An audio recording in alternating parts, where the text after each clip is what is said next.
more said is it's your funding opportunity announcement. And in the past, that used to be called a grant guidance. So what is it?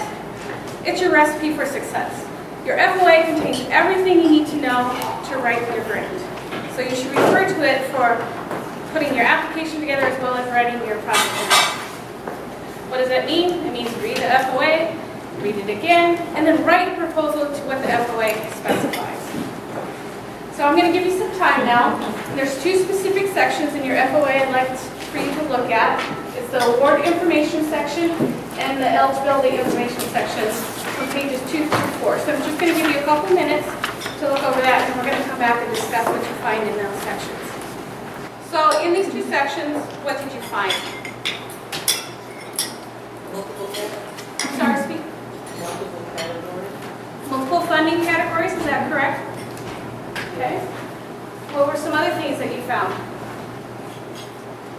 Who's eligible to apply? The eligibility requirements? Tell me, you look like you have some. I have to have a letter of support from my Bureau of EMS because I'm an EMSC accountant. Okay. Were there other things that people found? I have to have a letter of support from the EMS because I'm in school of medicine. Okay, the letters of support because you're not at the Bureau or Office of EMS. What's a freely associated state? Freely associated state are one of 3 islands in the Pacific Rim, one of which is the island of Palau, Marshall Islands in Micronesia, who are eligible to apply for Category 1 funding. And here we go with the funding. So this was mentioned, there's 3 categories of funding.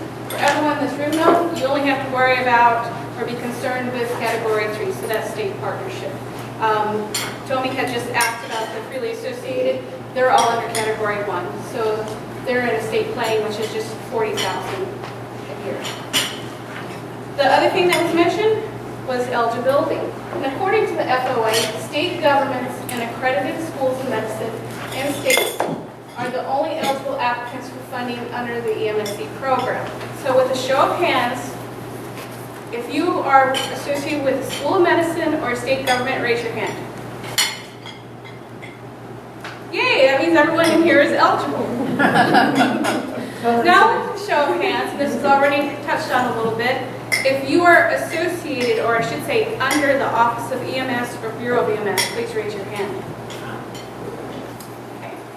So those of you who are not under the Bureau of EMS, that means you're going to need that letter of endorsement that Tony and Rhonda had mentioned, and that's attachment 7. And if your application is submitted without that letter, your application will be rejected.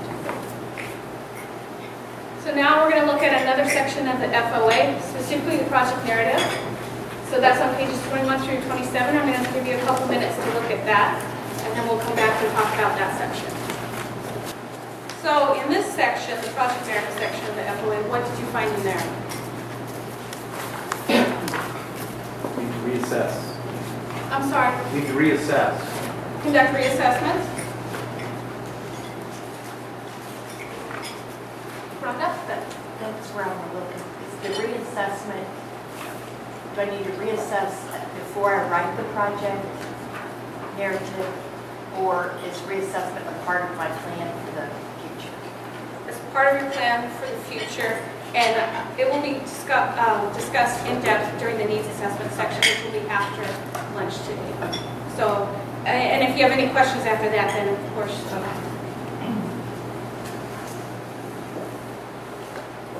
It lists out the performance measures. I'm sorry, what? Lists out the performance measures. All the performance measures are listed out, and there's 10. Janet had a, You have to include the 2011 performance report. And I guess I have a question. Is that going to be addressed later, or can I ask a question now about that? go ahead. I've noticed that there is error. There are a few inaccuracies in the program performance report for New Hampshire. How do you address that in this grant? T. That's a very good question.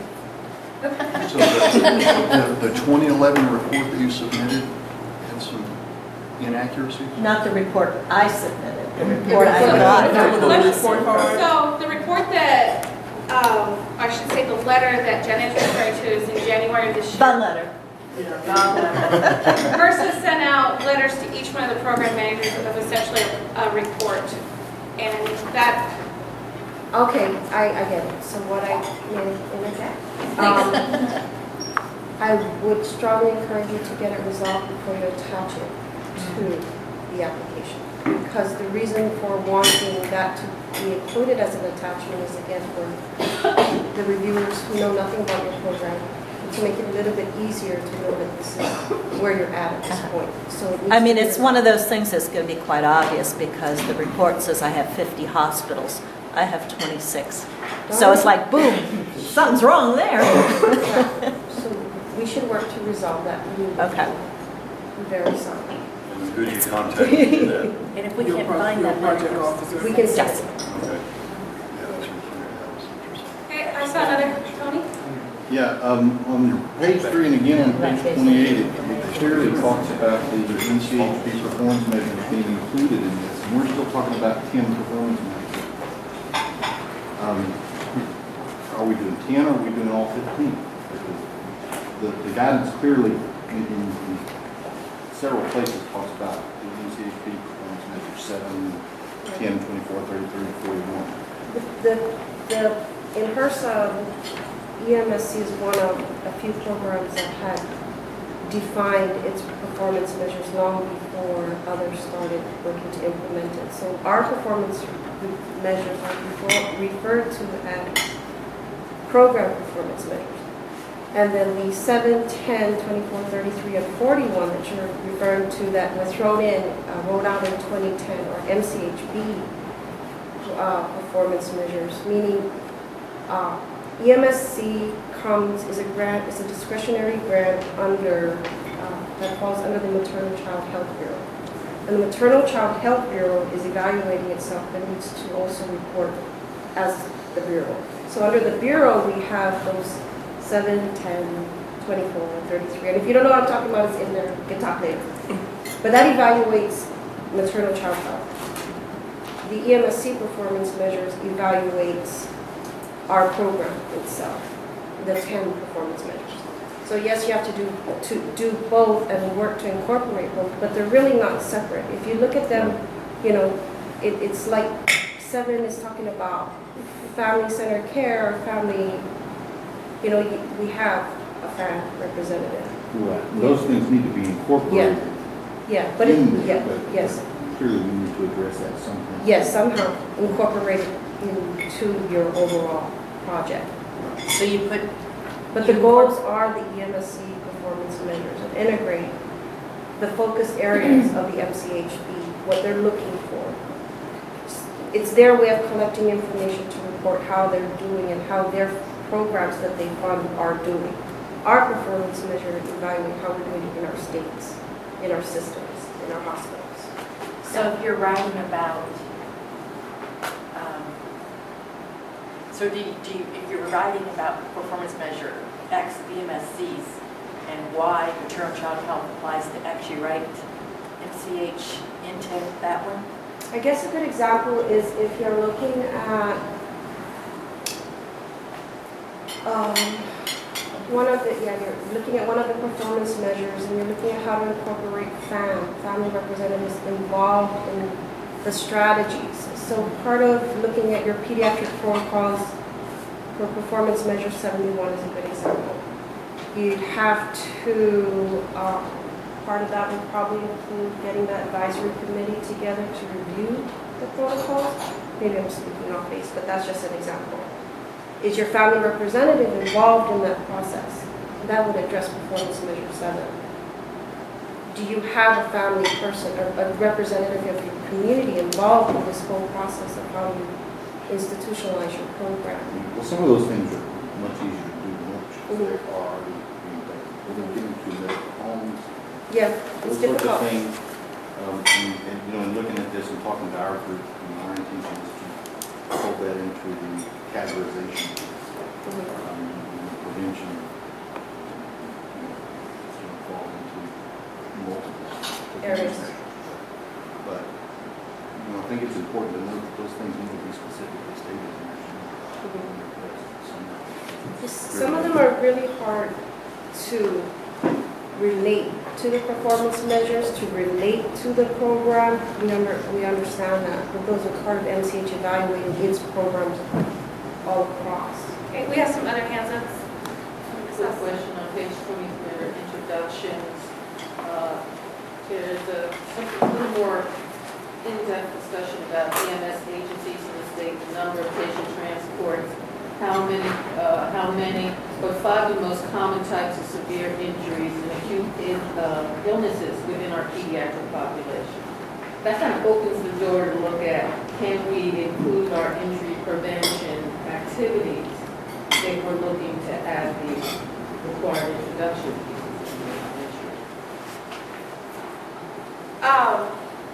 T could probably speak more to that, but I'm going to cover a little bit about essentially 90% of your yearly budget has to be dedicated to working on achieving performance measures. So if you can make an activity performance measure related, that falls into that 90%. However, if it's not performance measure related, it falls into the other category, and that's only 10% that you're allowed to. I saw some other hands, Stephanie and Carol and Janet, so we'll go in that order if that's all right.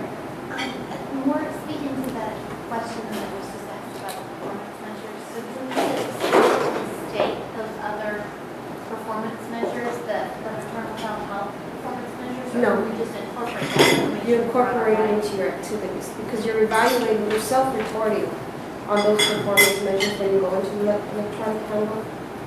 But it's not like a goal and objective like our program performance measures. So no, you don't have to state them specifically. Carol? That was my question. Okay.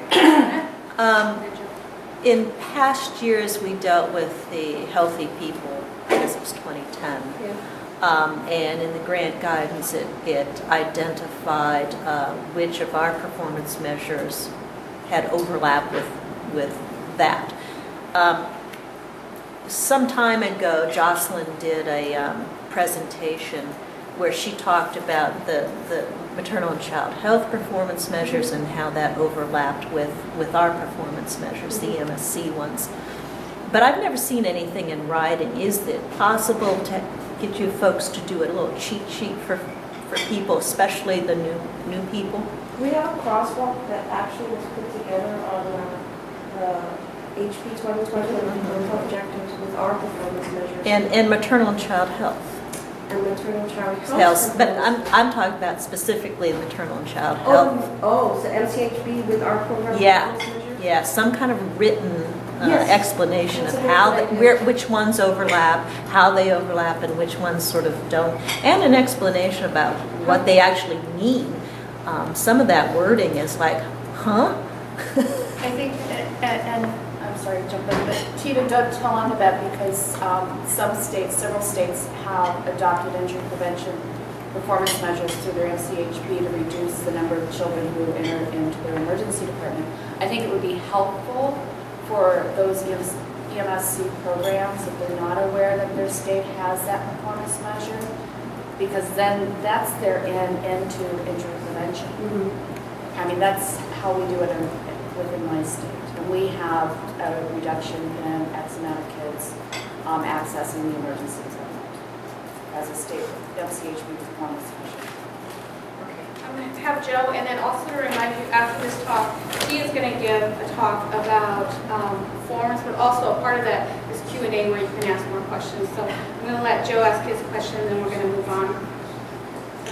I noted on page 25, that age ready is included in the discussion here, and it said data dissemination plan should include activities ready for age ready assessment. So I hope that that's going to be addressed at some point because it suggests that that's going to be a tool we're going to use in terms of data dissemination. Okay, what did you mean by then it'll be addressed? Is it a workshop during that section, or addressed? Is there something that's going to be discussed as relates to how we're supposed to address that in our application? Okay, so how you would like to learn how to address PEDS readiness in your application. Yeah. Well, the PEDS readiness is associated with performance measures 74 and 75, so that is not considered another activity, and you could address it in those sections. And then once you address it, starting in the needs assessment section, you would address it throughout the entire project narrative. Okay, but my question is, I'm still not sure what kind of information I'm going to get out of that whole thing. So I have a question mark in my mind about what data is going to be available to me through the PEDS Ready project and how I'm going to be using that and when. They're still deciding about that, so those are valid concerns that we will bring up and discuss with HRSA about that. At this point, I'm not sure. Patty, do you know what kind of reports are available at all for managers for the PEDS readiness? Or is it just through that online report that they can see for their state or their region? We're hoping that you'll be able to get the data yourself. We're working on that. Yeah, so that you'll be able to, and I'm sure if that's the case, we'll have a workshop on analyzing them, but hopefully you'll have the data, so that you can see the scores of readiness for your hospital and know who needs help. Right, but Joe's asking about what's available now so that he could write that in his project narrative.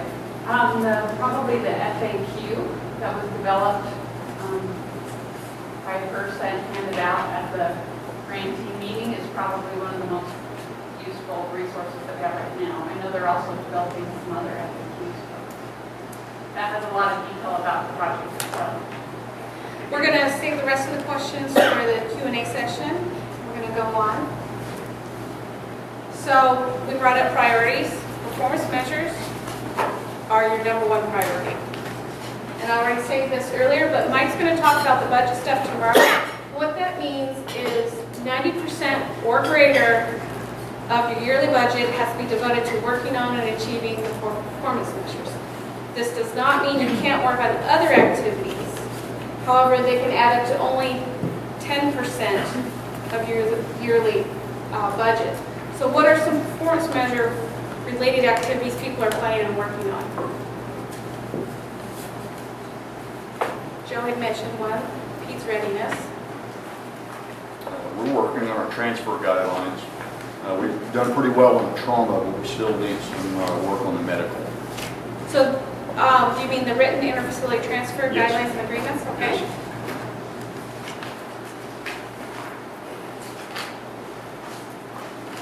What were some other activities? Some of the equipment needs in the outlying areas in Oklahoma. Okay. Some of the smaller, especially volunteer type outfits need some help there.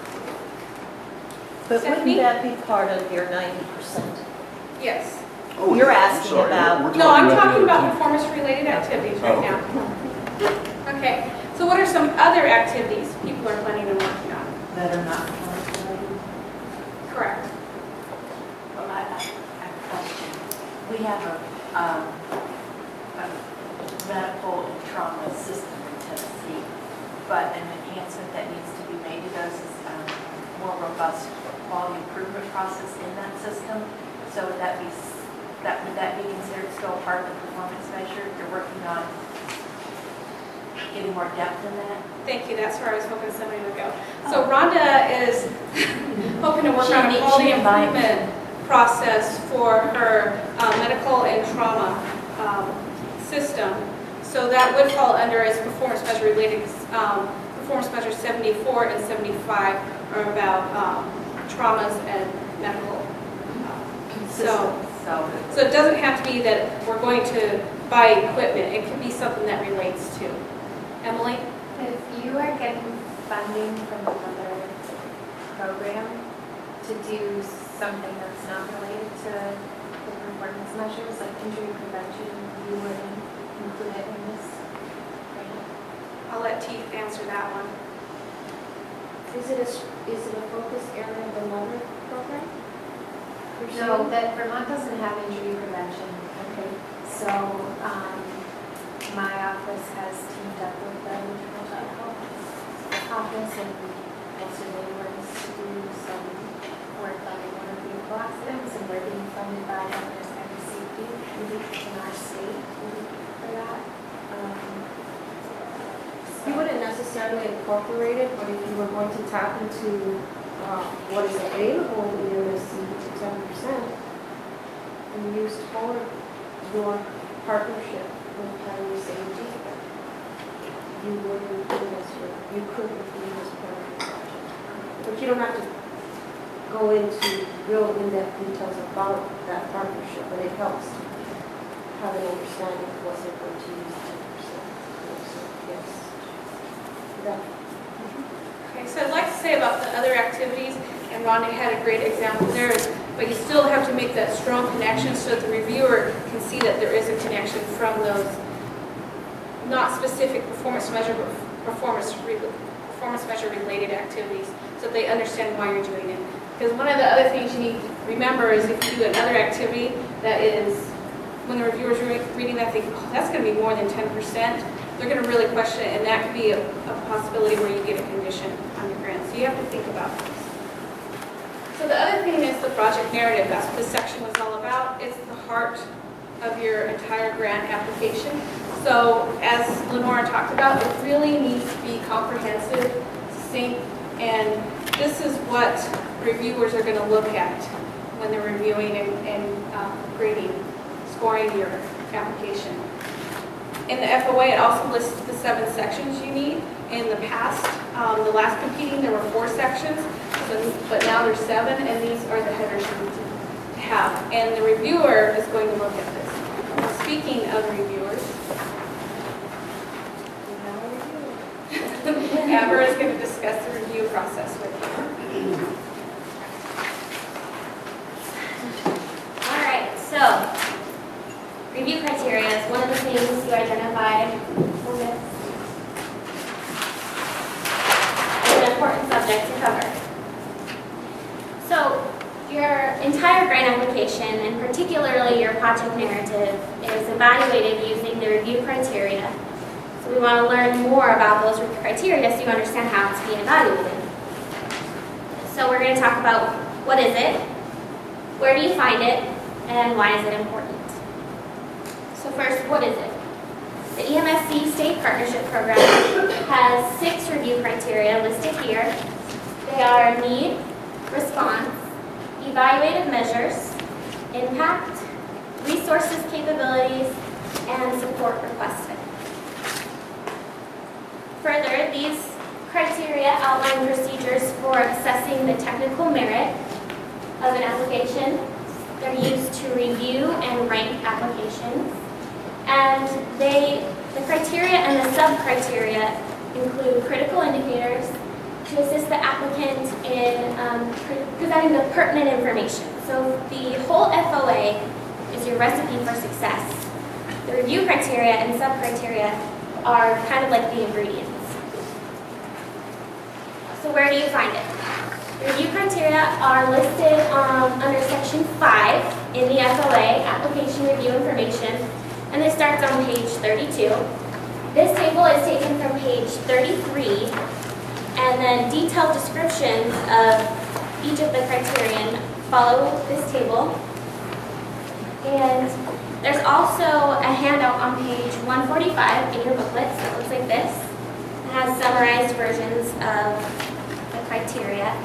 So I'm going to give you a few minutes to either read the detailed descriptions starting on page 33 in your FOA, or you can read the summarized versions on the handout, but if you choose to read that, I encourage you to read the detailed descriptions later.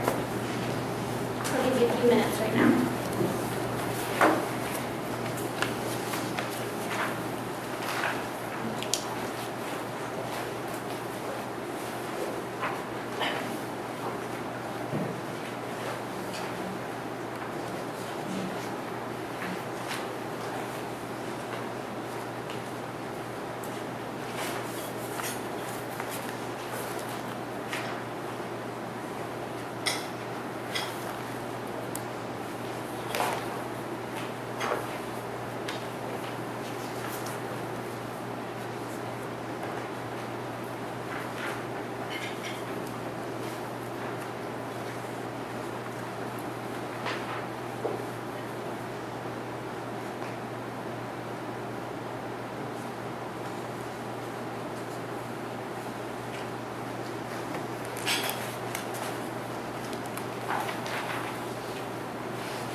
All right.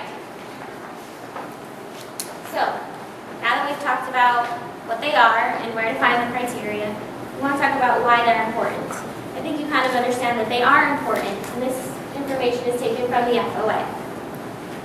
So they assist you, the applicant, in understanding the standards against which your application will be judged, and each application will be judged by this. That's really the main point. They're there to help you. They provide the reviewer with a standard for evaluation, and they provide for an objective review of each application. So now that we've talked about the 6 review criteria, we want to know how the points break up, because if there are 6 review criteria, but we have 7 project narrative sections and a budget narrative, how do we know the relative value of each of those sections when we have these kind of overlapping criteria? Well, NEARC devised a very complicated algorithm to help you understand the relative importance. But this is just a suggestion. The reviewers will not have this exact point breakdown, so it's just to kind of understand the relative value of each section. So the need criterion, which is worth a total of 10 points, includes both the introduction and needs assessment. So we divided it up evenly by giving the introduction and needs assessment 5 points each. The response criteria includes the methodology, work plan, and resolution of challenges sections. So we gave each of those sections 10 points, but impact also has work plan worth 30 points, making the work plan worth a total of 40 points, which is the most points of all the sections, so we know that that's a very important section. It's kind of the meat of your project narrative, and Mike will talk more about that section tomorrow. The rest of the criteria break up pretty much straight across. Evaluative measures goes into evaluation and technical support capacity for 15 points. Resources and capabilities goes into organizational information for 10 points. And support requested goes into the budget narrative for 5 points, bringing our total to 100 possible points for your grant application. All right, so we talked a bit about the reviewer already, but I'm going to give you some more information that's in the FOA as well. And now I'm also going to talk about some previous reviewer comments and common pitfalls so that you can learn from those and try and avoid those in your grant application. So first, applications all receive an objective and independent review. The review panel is seated by HRSA's Division of Independent Review, and it consists of a committee of experts qualified by training and experience related to the program reviewed. And as we discussed, this is going to be varying levels of experience. So you want to clearly describe your program and activities as if you're writing to the general public. All right, some past comments from reviewers are these are common pitfalls, so if you just pay attention to these, then you can avoid those easy mistakes. So lots of typos, poor grammar and spelling, no organizational chart, no real detail, focuses on nemesis instead of the performance measures. So again, if you just read those criteria and those sub-criteria and follow those, and then follow some of the tips that Lenora gave as far as good writing, having people review your drafts, then you should hopefully be able to avoid some of these pitfalls. All right, some things to keep in mind about the review criteria. Read and follow those criteria and the sub-criteria. Like I said, they're your ingredients for your success. The work plan is worth the most points, but all of the sections add up and they're therefore all important. And keep your audience in mind, the reviewers. Remember that they may not have clear understanding of the program, so you want to clearly describe it. And last, this quote is taken directly from the FOA. Applications that are significantly deficient in a number of areas of the review criteria may not be awarded funding. So as T mentioned, this isn't a competitive grant, everyone has money, but you want to make sure that you do address all of the criteria. And I'm going to hand it back over to Andrea to discuss some other considerations to keep in mind.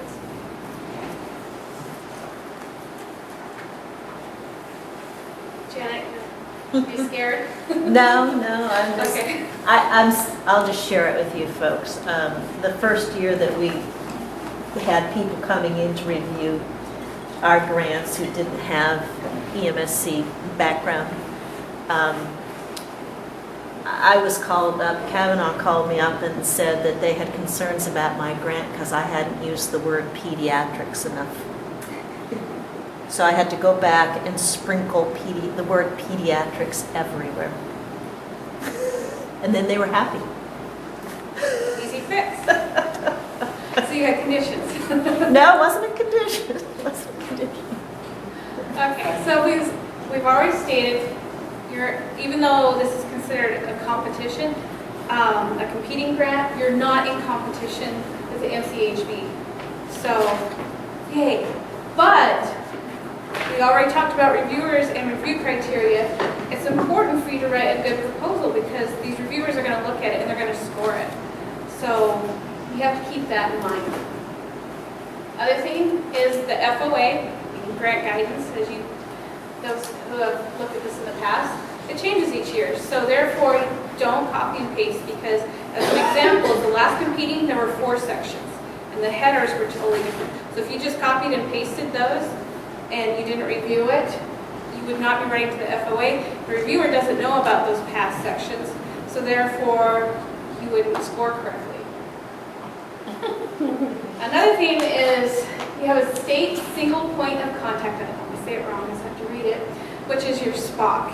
And that's listed on that form that you completed earlier. And you need to notify your SPOC of your intent to apply for the grant. And I have the link there. It's also, we have a handout on page 147 in your booklet, and that lists a whole bunch of other links that are useful. But this is to make sure that your grant application is submitted without any hitch-ups in your state. So, does everyone in here have a SPOC? I had a question about that. For those of us that don't work under the state and we're not submitting through the state, other than our letter from the state saying we're it, our SPOC would be internal to our organization, correct? Correct. I don't know if that's correct. I work for medical school and I have to submit it to my SPOC. So, and that link will take you to a map, and then the map, you just click on your state and it notifies you your state. Who is it? But I saw Carol's hand go up. Yeah, I think that the only thing I figured out that I could do was kind of send a splattergram to several people because really our point of contact is supposed to be our department head who really doesn't have anything to do with it, really doesn't read him or anything. So it goes to him, it goes to his secretary, it goes to the head of our budget division who does look at it, and then it goes to the person who actually goes on the or the electronic handbook and actually submits it, but who doesn't really review it, but she submits it. So it's better to, I think, to just notify everybody then. It also prevents 2 applications from state government coming in. You have maternal child health bureau, state office that may apply. So it's your single point of contact. So that's another purpose for the letter designation. So there's a clear understanding that we're not hit with 2 applications. So I know you're thinking, wow, that's a really blank timeline. I'm going to fill in the details a little bit. So think of each one of these colors as representing approximately 30 days of the process from the point that the FOA is released to the deadline. With that, this year, it was released on June 27th. The next thing that happens is your personal project officer notifies you that it's been released so that you can go and download. And then you need to register at grants.gov if you have not already. And then the next process is you download those materials and you read, reread, you read again, keep reading because you're never going to stop reading it. Because every time I read that, I find something new that I didn't see before. And then as an overlap with that, you're going to write your grant proposal. You're going to obtain feedback, because Tony had mentioned how important that is. And then also revise your grant proposal. And hopefully this will happen several times. And then also you need to notify your SPOC. And then HRSA suggests that you leave the last 30 days of this whole process to getting it to your AOR so there's no hitch-ups, and that way they can let you know if you're missing anything. But you leave that last 30 days to them so that you have everything done, you've had your drafts reviewed, and you've received feedback, and it's a done deal. And then your AOR will submit it to grants.gov on the due date of September 26th. So we said September 26th is the due date, and that's a Wednesday, so it's going to be in the middle of the week. The other thing is it has to be by 8 p.m. Eastern Standard Time. That's not 8 p.m. Utah time. It's 8 p.m. DC time. So they have to have it by then. And the other thing is it has to be submitted electronically through grants.gov. So Tony had brought this up, part of this, but there is an 80-page limit. That doesn't mean you have to use the full 80 pages, it just means you can't go over 80 pages. And the 80 pages, that includes the forms, the attachments, and your project narrative. 1-inch margins, that's what's required. And you may be wondering, well, where is that? If you look on page 6 of your FOA, there's a link listed there to another document that has the general requirements for all grants. So the other thing is fonts. You can't use any old font. You have to use one of these 4 fonts, and I have them listed here. Times New Roman, Arial, Courier, or CG Times. No matter which one of those fonts you choose, you have to use 12-point fonts. Joe? I'm going to make a statement here, and you can tell me whether it's true or false. I have to use at least 1-inch margins. I don't have to use exactly 1 inch. T? So they have to be at least 1 inch, but could be larger. Is that what you were asking, Joe? Yeah. Okay. The other thing is that for the 80-page limit, it's my understanding, so please correct me if I'm wrong, but Times New Roman, you can get the most words on a page compared to these other fonts. Is that true? Yeah, and what you can do is you can apply those different fonts to see how much it changes it. You can just write it in one and then, but if I remember right, because I was experimenting with something you're going to see during the needs assessment to find the different fonts and see how it changed. So another requirement is one. Oh, I'm sorry, Janet. Your 80-page limit, I think I saw that it included the self-generating table of contents. Is that correct? That is correct. So you should only be writing 79 pages. Plus your letters of support. Well, no, it's also your attachments. Your Yes, forms, yes. Well, I shouldn't say writing, but you're not actually creating that and putting it in. So it's something to keep in mind. The It's table of self-generating. The self-generating TOB, it doesn't count. I didn't think it counted. It's in one of your handouts as it counts. Yeah. The one in the project narrative. You are supposed to put a table of contents in preceding the project narrative. That does count. And I thought that's what you were referring to. I didn't think that, I thought it said you didn't have to somewhere. Well, that's what I thought. Yeah, that's what Self-generated. It said it was self-generated. No, there's 2. Self-generated. The table of contents that you generate, that you develop to match up your project narrative does count. Okay. The table of contents that the system generates that prints Does not out count. on our end Uh-huh. is not counted. Okay. That the EHB, or not the EHB, grants.gov, when it moves over, it organizes your Yes. application. I guess that wasn't clear when I was reading it. It's actually in 2 different parts. One is in the project narrative for the table of contents of how you organize it, and I I think on the table in the beginning, I could understand the confusion. The table at the beginning, where it has the breakdown. On page 10, it talks about the application format and then the table of contents, and that's the one that's self-generated. Yeah. Not part of the page count, where you're talking about the other table of contents is located where? As part of the project narrative, that's, you would create your own. Look at page 8, a little table there, halfway down the middle of the project narrative. Far right side, talks about provide table of contents specific to this document only at the first page.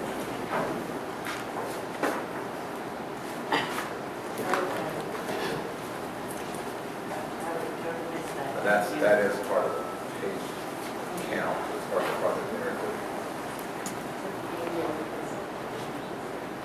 So the table of contents you make for your project narrative counts, but the table of contents that is printed once they print it out at grants.gov does not count to the 80 page list. Another requirement is the 1.0 line spacing. This is not a default, so you'll want to make sure you go ahead and change that. Another good thing to keep in mind is we suggest you save and upload your application as a PDF. The reason for this is because depending on which version of Word that they have, when they print it out, it could be longer than 80 pages because it's different than yours. But if you save it as a PDF, it will always print the same. The other thing is no matter which program they have, they can also read yours if it's PDF. So here's the 80-page question again. That's the total for the application, and at NEATARC, since we like algorithms, we thought we would try to help you out. So if you take the 80 pages and you subtract the attachments and forms, that leaves approximately 50 pages for the project narrative. And then you have those 7 sections. So this is just an idea, a basic guideline to give you. And we base this on what the FOA says you should include in those sections, and the review criteria, and the points, to give you an idea of probably how many pages you would dedicate to each one of these sections. But ultimately, it's up to you. But remember, everything put together cannot be over 80 pages long. So we had this question come up, who are you going to call? At this point, contact your person project officer. They're on the bottom of that form you completed, and they will essentially triage and let you know where you can go to get resources. So some conclusions is read the FOA several times. I have my own copy here. So that way I can look back up stuff when you guys ask me, but every time I read it, I find something new. It's your guideline. It tells you how and what you should write in your project narrative, also included in your application. And the performance measures are your #1 priority. This is your focus. And the last thing is contact your CURSA project officer with any questions you have about your grant. So I'm going to leave any questions now for the next session because T is going to go over forms. But then in addition to that, she's also going to have a Q&A session